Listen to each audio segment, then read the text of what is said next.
जय गुरुदेव, जय गुरुदेव।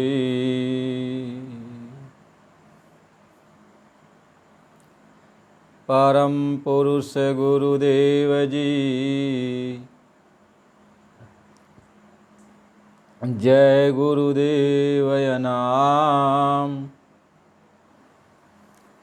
अलख यगमय के पार में स्वामी तुम्हें प्रणाम।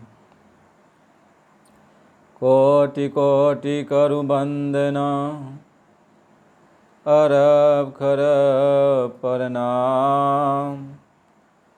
चरण कमल बिसरू नहीं, जय गुरुदेव नाम। परम पूज्य स्वामी जी महाराज के चरणों में कोट कोट प्रणाम।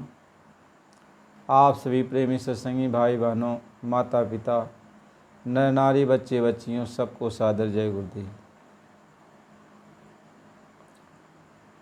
आज हम सब लोग इस विषय पर चर्चा करेंगे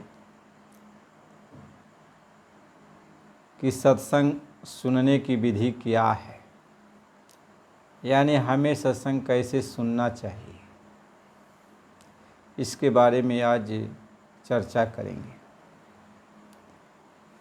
आप सब लोग पूरा सत्संग सुनिएगा और सत्संग बीच में छोड़कर नहीं जाना चाहिए।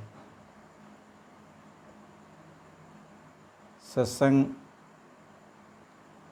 में बैठ जाने पर और सत्संग जब आप ध्यान लगा के सुनोगे तो जो आपके ऊपर कर्मों की मैल होती है, यानी जिस कर्मों के कारण हमें आपको सबको तकलीफ़ें आती हैं, कर्मों के कारण सुख भी मिलता है और कर्मों के कारण दुख भी मिलता है। यदि मान लो आप सत्संग छोड़ के जा रहे हो तो कोई आदि आपका खराब कर्म में आ गया तो आगे जाने के बाद आपको तकलीफ़ बहुत ज़्यादा उठानी पड़ेगी। लेकिन यदि आपका वही दुख वाला जो कर्म है, जो आपके श्वासों पर आने वाला है, यदि आप सत्संग में रुक गए तो सत्संग का एक प्रभाव होता है कि वो जो कर्म होते हैं वो साफ हो जाते हैं। तो जब आप सत्संग सुनने के बाद जाओगे तो वो कर्म आपका साफ हो चुका होगा। तो जब कर्म साफ हो चुका तो आपको जो दुख आने वाला है वो बगल से निकल जाता है, आपका बचाव हो जाता है।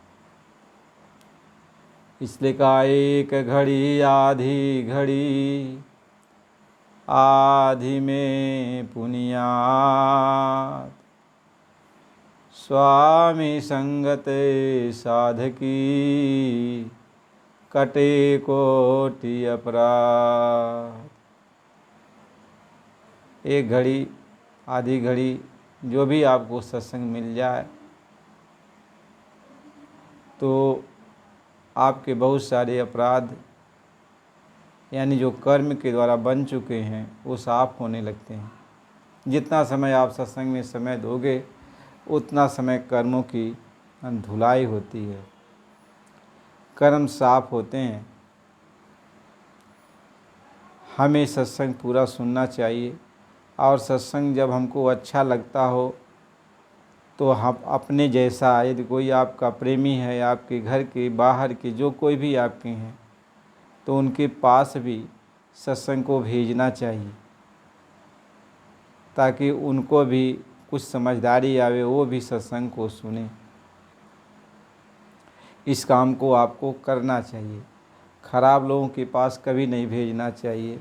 जो जिज्ञासु प्रेमी हैं, जो आप जैसे सत्संग को सुनना चाहते हैं, अपनी आत्मा के बारे में कुछ जानना चाहते हैं, उनको ज़रूर सुनाना चाहिए।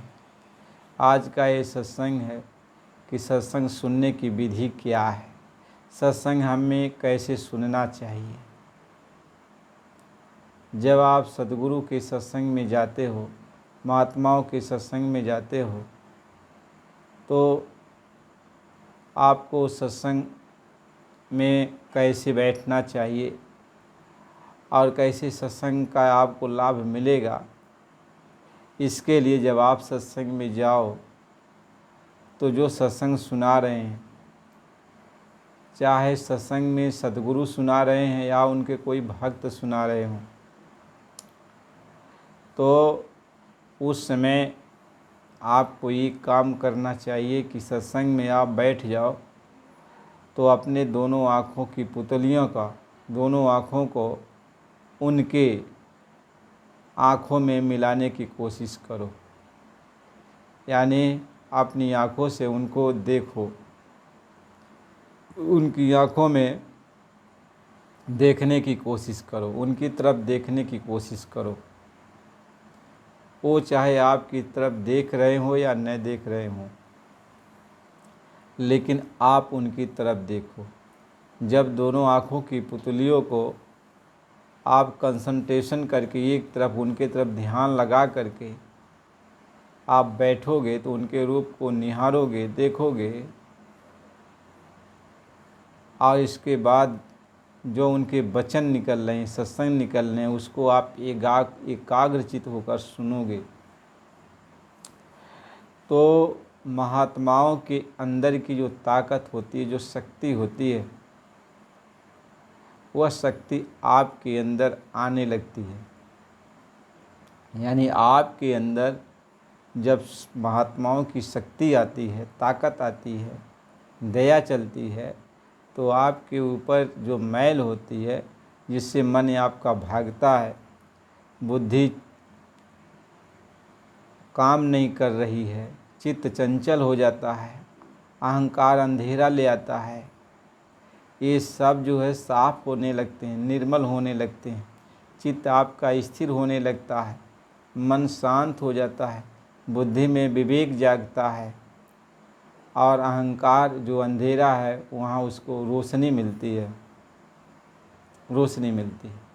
यानी जब कोई बात पर अहंकार आएगा तो वहाँ उसको एक ज्ञान प्राप्त होता है, रोशनी प्राप्त होती है कि नहीं, ये चीज़ सही है और ये चीज़ सही नहीं है। यानी वह हर चीज़ को विवेक दृष्टि से देखने लगता है, तो आपका मन भी पवित्र हो जाता है, आपका तन भी पवित्र हो जाता है, आपकी इंद्रियां भी पवित्र हो जाती हैं, तन मन आपका निर्मल होने लगता है। सत्संग में जब आप बैठो तो एकाग्रचित होकर के यही होता है कि दोनों हाथ को जोड़ना, यानी दोनों पुतलियों को एक जगह उनकी तरफ लगाना, यही होता है। दोनों हाथ जोड़कर आप सद्गुरु को प्रणाम कर रहे हैं, सिर झुका रहे हैं, गुरु को सिर झुका रहे हैं। अब गुरु सुना रहे हैं या उनके भक्त सुना रहे हैं, ये जो भी सुनाए, सत्संग जो भी सुनाए, उनकी तरफ आपको देखना चाहिए। कभी कभी ऐसा होता है कि गुरु महाराज जी सत्संग किसी और से कह देते हैं कि आप सुना देना, तो वो भी सुनाते हैं, तो हमें उनका भी ध्यान इसी तरीके से करना चाहिए। गुरु महाराज जी कहते हैं, मेरा संदेशा जो कोई भी सुनाता है, जो भी सत्संग जारी करता है, उसके अंदर मेरी दया की धार होती है। ये न सोचना कोई दूसरा सुनाता है, पोल कोई भी हो, लेकिन सुनाता अंदर से गुरु ही है, दया करता है अंदर से गुरु ही है। तो आपको भेद नहीं करना चाहिए कि कोई यदि सुना रहे हैं तो ये हमारे गुरु भाई हैं तो इनके हम नहीं सुनेंगे। आपका विचार साफ होना चाहिए, आपके भाव साफ होने चाहिए, आपके अंदर जो गंदे विचार आते हैं उसको हटाना चाहिए, क्योंकि जब तक आपको सत्संग नहीं मिलेगा आपको समझ नहीं आएगी। देखो, भक्ति जो होती है सभी लोग करते हैं, भक्ति 13 प्रकार की होती है, और जब तक इस 13 प्रकार की भक्ति को आप समझोगे नहीं तब तक आपको समझ में आएगा नहीं। भक्ति 9 प्रकार की जो भक्ति है, भगवान राम ने बताई कि 9धा भक्ति। 10वीं जो होती है वो अविरल भक्ति होती है। 11वीं जो भक्ति होती है अनपावनी भक्ति होती है। अनपावनी भक्ति होती है। महात्मा ये समझाते हैं आपको भक्ति जान लेना चाहिए, और भक्ति नहीं जानोगे तो समझ में कुछ नहीं आएगा। इसलिए आपको भक्ति जानकर ही जब आप भक्ति करोगे तभी आप अपने गंतव्य यानी अपनी सही दिशा पर चल पाओगे। आप जहाँ आपको जाना है, जिसका लक्ष्य आपने बनाया है, उस जगह आप पहुँच जाओगे। तो कौन सी भक्ति आप करोगे कि अपने घर पहुँच जाओगे? तो महात्मा ये समझाते हैं 9 प्रकार की भक्ति तो आप सब लोग जानते हो। 9धा भक्ति 10वीं अविरल भक्ति है। 10वीं अविरल भक्ति है। 11वीं जो भक्ति शुरू होती है वही सी उसी 10वें भक्ति में ये 2 भक्तियाँ और जुड़ जाती हैं। एक भेद भक्ति जुड़ती है और एक अभेद भक्ति जुड़ती है। तीन दोनों भक्ति को मिलाकर ये 12 भक्ति कहलाती हैं। यानी अब जो है 10वीं अविरल भक्ति आ जाती है, 11वीं भेद भक्ति आ जाती है, 12वीं अभेद भक्ति आ जाती है। तो ये 12 भक्ति जो होती हैं ये 12 भक्ति काल की दायरे में आती हैं। इन 12 भक्ति को जो भी करते हैं वो काल के दायरे में ही रहते हैं। और 13वीं अनपावनी भक्ति होती है। अनपावनी भक्ति, अनपावनी भक्ति जब आप करोगे तभी आप अपने घर जा सकते हो। महात्मा इस चीज़ को समझाते हैं। ये अनपावनी भक्ति, ये 12 प्रकार की जो भक्ति हैं इसमें वो नहीं आती है। ये अनपावनी भक्ति वह सिर्फ संत महात्मा ही, पूरे संत सद्गुरु ही देते हैं। जब वो पूरे संत सद्गुरु कुल मालिक इस धरती पे आते हैं तो ये भक्ति वही देते हैं। इसलिए भक्ति जो होती है अपने घर जाने वाली भक्ति, जब तक पूरे संत सद्गुरु नहीं मिलते हैं तब तक वो भक्ति नहीं मिलती है। वो भक्ति और 12 प्रकार की भक्ति तो यहाँ पे मौजूद है। कोई भी आपको ये 12 प्रकार की भक्ति दे देते हैं। 12 प्रकार की कोई भी भक्ति में आप कोई भी भक्ति करोगे तो आप ईश्वर के दायरे में ही रहोगे, यहाँ के भगवान के दायरे में ही रहोगे, उनकी सीमा के अंदर ही रहोगे, आप जा नहीं सकते। तो आप कितनों कोशिश करो कि हम अपने घर चले जाएं तो आप अपने घर कभी नहीं जाओगे, क्योंकि अपने घर जाने की जो भक्ति है वो जब कोई पूरा संत सद्गुरु आएगा तभी वो भक्ति लेके आता है।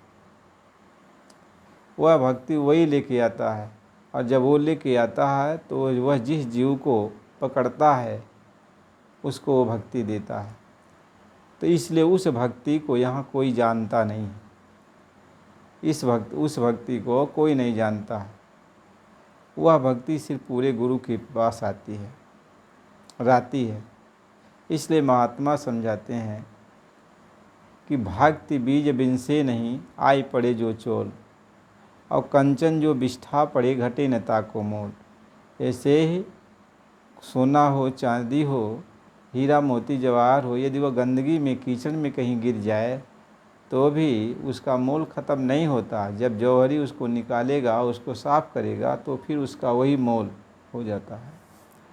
इसी तरीके से जब सद्गुरु आते हैं, नाम बख्शते हैं और वो नाम की भक्ति सद्गुरु देते हैं, जो अनपावनी भक्ति है, उस भक्ति को जब सद्गुरु प्रदान करते हैं तो वह जीव कभी भी नरकगामी नहीं होता।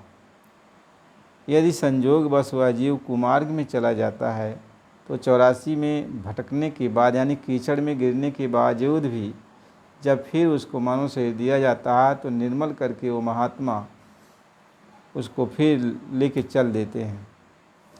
यानी भक्ति उसके अंदर है तो वह भक्ति का विनाश नहीं होता। इसलिए हमें अनपावनी भक्ति करनी है। तो अनपावनी भक्ति जब हमें गुरु मिलता है, पूरा संत सद्गुरु मिलते हैं, तभी वह अनपावनी भक्ति हमको मिलती है। इसलिए कहा कि संत बिना नाम नहीं, नाम बिना संत नहीं, पलटू सत्संग वरदान मांगे। कि वो नाम भक्ति जो होती है, गुरु भक्ति जो होती है, अनपावनी भक्ति जो होती है, उसको कोई भी नाम आप कहो, नाम की बात नहीं है, लफ्ज़ों की बात नहीं है, लेकिन वो जो भक्ति है वो जब पूरा गुरु मिलता है तभी वो भक्ति आपको मिल सकती है। आप उस भक्ति की तुलना यहाँ ये 12 प्रकार की जो भक्ति यहाँ है, इसमें यदि आप करोगे तो आप उस सबको समझ नहीं पाओगे। इसलिए महात्मा ये समझाते हैं कि आपको अनपावनी भक्ति यानी गुरु की भक्ति, गुरु जो आपको मार्ग बताते हैं, जिस मार्ग पर चलने की वो प्रेरणा देते हैं, वही उनकी भक्ति है, वही उनकी भक्ति है। इसलिए कहा महात्माओं ने कि गुरु भक्ति दृढ़ के करो, पीछे और उपाय, अब बिन गुरु भक्ति मोह जग कभी न काटा जाए। यानी गुरु की बात को मानना ही गुरु भक्ति कहलाती है। लेकिन गुरु भक्ति की बात क्या है, गुरु ने आपको क्या बात बताई है, ये उनका प्रथम वचन नामदान के वक्त ही होता है। सद्गुरु के जैसे शादी विवाह का जो वचन होता है, विवाह के समय ही होता है, वही जन्म जन्मांतर तक वचन काम करते हैं पति पत्नी के लिए। वही वचन गुरु जो हमें अपने से जोड़ता है, महात्मा जब अपने से जोड़ते हैं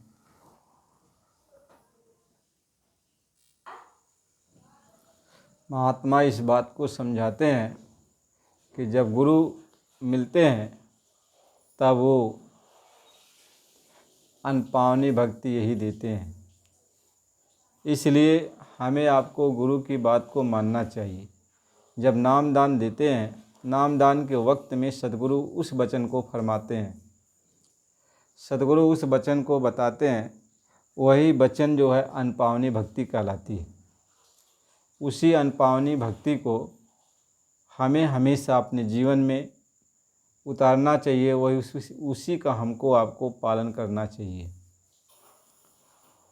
अब जो अनपावनी भक्ति यदि हम आप उसको नहीं करेंगे तो महात्मा इस बात को समझाते हैं तो हम गुरु की बात को नहीं मानते हैं।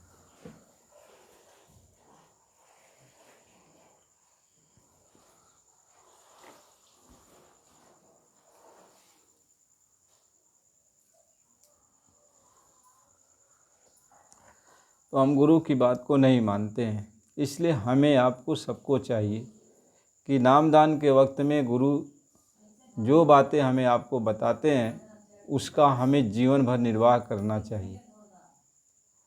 जैसे जैसे गुरु आदेश देते हैं, निर्देश देते हैं, उसी आदेश निर्देश के अनुसार फिर संसार में हमारी रहनी गानी बनती है।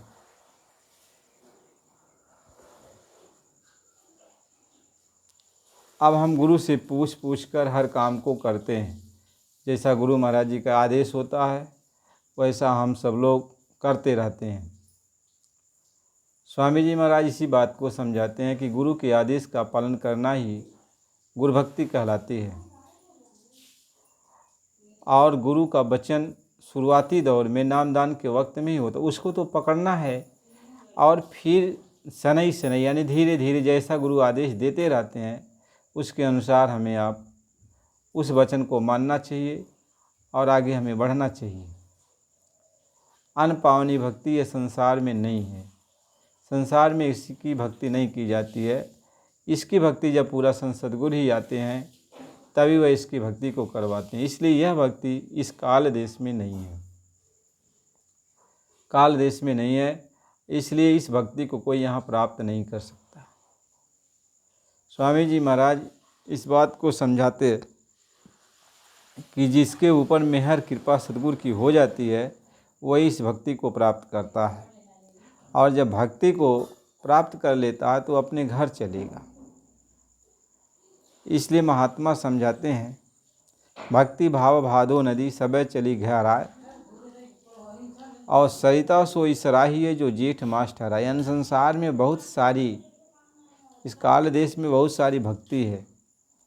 जैसे सावन भादो के महीने में सभी नदियाँ उफान पे होती हैं और सब में अथाह जल होता है।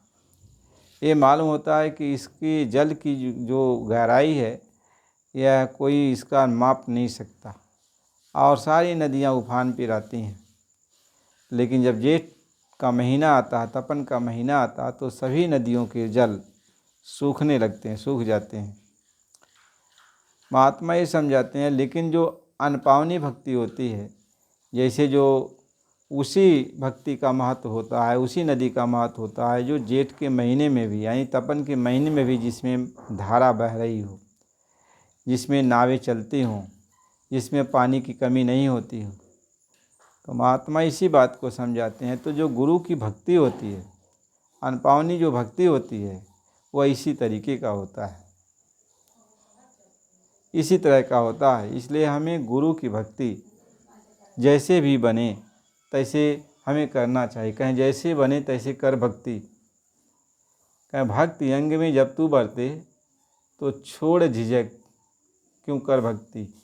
यानी तू झिझक छोड़ दे, चिंता छोड़ दे, लेकिन तू भक्ति के मार्ग पर चल पड़ा, तू भक्ति कर। महात्मा इस बात को समझाते हैं कि यार यासना सब डर छोड़ो, हे प्यारे तू कर भक्ति।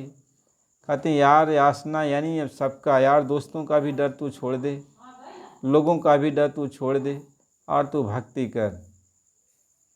महात्मा इस बात को समझाते हैं कि लोगों का डर भी तू बंद कर दे। कह बहु जमाए डर दूर हटा, हे प्यारे तू कर भक्ति। यानी जो घर परिवार के लोग तुम्हें इस भक्ति का विरोध करवाते हैं, तो इनका भी तू डर छोड़ दे और तू भक्ति कर। यह भक्ति जब तू करेगा तब तुम्हारा काम बनेगा। इस भक्ति को करने से ही जीव का कल्याण होता है। यानी ये भक्ति जब कोई भी करता है तो दुनिया से अलग होके ही करता है, यानी दुनिया की उसको परवाह नहीं करनी चाहिए, क्योंकि ये भक्ति हमेशा नहीं मिल सकती है। यह भक्ति किसी भी समय नहीं मिल सकती है। कितनों कोई लाख जतन करे, पूजा पाठ करे, जप तप करे, हवन आदि करे, किसी की भी पूजा करे, लेकिन वो भक्ति नहीं प्राप्त हो सकती। वो भक्ति जब पूरा संत सद्गुरु मिलेगा तभी मिलती है। और मानो शरीर मिला और पूरे संत सद्गुरु मिल गए और वो मिल गए तो जान लो आपका जीवन सफल हो गया, आपको ये भक्ति प्राप्त हो गई। और जब पूरे संत सद्गुरु नहीं मिलते हैं तो वो भक्ति मिल ही नहीं सकती। इसलिए महात्मा जब जब आते हैं तो उस भक्ति को लेके आते हैं। कहते हैं संत जब जब आते हैं धरा पे तो उस भक्ति को लेके आते हैं, और जब संत जब इस धरा से चले जाते हैं तो भक्ति चली जाती है। और भक्ति आप ढूंढते रहो, नहीं मिल सकती है। इसलिए महात्मा समझाते हैं, जब तुमको पता चले कि ये महात्मा है, पूरे संत सद्गुरु हैं, तो दौड़कर उनके पास जाओ और अपने जीवन को सफल बनाओ और उनसे भक्ति का मार्ग ले लो, और भक्ति तुम्हें प्राप्त हो जाएगी। तो अपने घर तो देर सवेर चलेगा, लेकिन यदि भक्ति नहीं प्राप्त हो पाएगी तो अपने घर देर सवेर तो कभी नहीं पहुंच पाएगा। क्योंकि महात्मा जब चले जाएंगे तो फिर जब वो आप फिर दोबारा कभी वो मौज फरमाएंगे, आएंगे, तभी फिर वो भक्ति मिलेगी। उस समय पता नहीं तुम मानव तन में रहोगे कि नहीं रहोगे, कहाँ तुम्हारा जो है बसेरा होगा, इसको कौन जानता है, कोई नहीं जानता। इसलिए कहते हैं जो कुछ बने सो अभी बनाओ और फिर का कुछ न भरोसा धरना। जो कुछ बने तुम अभी बनाओ और बाद में किसी भी प्रकार का तुम भरोसा अपने अंदर मत रखो, किसी भी प्रकार का सोच अपने अंदर मत रखो। महात्मा इसी बात को समझाते हैं। महात्मा इसी बात को समझाते हैं। इसलिए प्यारे भाई बहनों, मालिक की बड़ी कृपा दया है कि ये सत्संग हम सबको मिलता है। सत्संग मालिक ने जारी किया तो सत्संग मिलता है, तो सत्संग हमें बराबर सुनना चाहिए। आप सभी नए प्रेमी यदि हो तो चैनल को लाइक सब्सक्राइब करना। फिर अगला सत्संग फिर अगली वीडियो में मिलेगा। ये है कि सत्संग को पूरा सुनना चाहिए, तभी समझ में पूरा आएगा। फिर इसके आगे जो वीडियो में आपको बताया जाएगा फिर आपको सुनाया जाएगा और आप उसको प्रेम प्यार से सुनिएगा। जय गुरुदेव।